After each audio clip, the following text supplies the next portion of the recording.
Chào, rất vui được gặp lại bạn ngày hôm nay.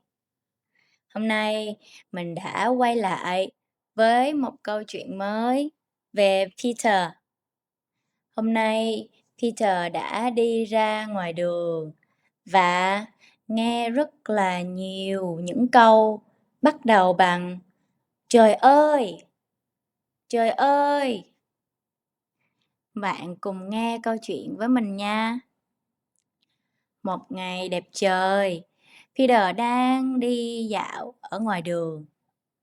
Bỗng có một chú đi xe từ phía sau đi tới và hét lên: "Trời ơi, coi chừng con gà!" Peter nhìn lại và thấy một con gà đang đi ở ngoài đường. Peter thấy rất là lạ. Tại sao lại có con gà đi ở ngoài đường? Rồi Peter đi tiếp. Peter thấy một bà bán trái cây và một cô đang nói chuyện với nhau. Peter nghe thoang thoảng được là cô gái này nói: "Trời ơi, hôm nay trái cây mắc quá! Hôm nay trái cây mắc quá!" Peter đã nghe cô gái này phàn nàn: "Hôm nay trái cây mắc quá!"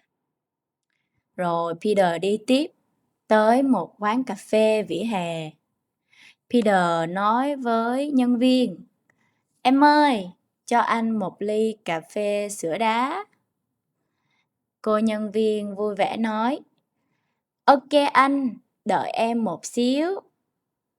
Peter thấy vui vì mình sắp được uống cà phê rồi. Nhưng Peter nhìn qua bên bàn bên kia, thấy hai chú lớn tuổi đang uống bia. 1, 2, 3, vô! Hai chú đang uống bia nhưng cũng cãi nhau về một chuyện gì đó. Một chú nói: "Trời ơi, không phải như vậy đâu! Trời ơi, không phải như vậy!" Peter thấy lạ quá. Sao ở Việt Nam mọi người nói "trời ơi" nhiều quá vậy? Rồi Peter nhìn qua bên kia đường, thấy một chú đang coi video trên điện thoại. Rồi chú hét lên: "Trời ơi, mắc cười quá! Trời ơi, mắc cười quá!" Peter thấy lạ thêm một lần nữa. Ai cũng thích nói "trời ơi" ở Việt Nam sao? Rồi, khi cô nhân viên mang cà phê tới, cô nhân viên đã lỡ làm đổ cà phê. Cô nhân viên nói: "Trời ơi, em xin lỗi, em xin lỗi." Lại một lần nữa, Peter nghe tiếng nói "trời ơi" từ người Việt Nam. Rồi Peter thấy một gia đình đang ngồi ăn cơm với nhau, rất là hạnh phúc. Cậu bé nhỏ này thì nói: "Trời ơi, đồ ăn hôm nay ngon quá!"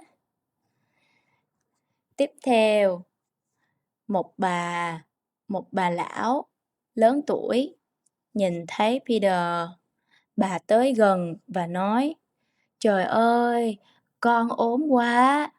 Ăn đi con, đồ ăn đây, ăn đi." Bà lão thấy Peter ốm nên muốn cho Peter ăn. Rồi Peter gọi: "Em ơi, tính tiền." Peter thấy hôm nay là một ngày rất vui vì mình được cho đồ ăn và mình được nghe người Việt Nam nói "trời ơi" rất là nhiều. Nhưng vừa tính tiền xong, trời đổ mưa. Peter không về nhà được. Peter nói: "Trời ơi, mưa lớn quá!" Vậy là Peter cũng đã nói "trời ơi" giống như người Việt Nam rồi. Đó là câu chuyện của ngày hôm nay. Mình cảm ơn bạn đã lắng nghe câu chuyện của mình và mình hẹn gặp lại bạn vào những câu chuyện tiếp theo. Tạm biệt!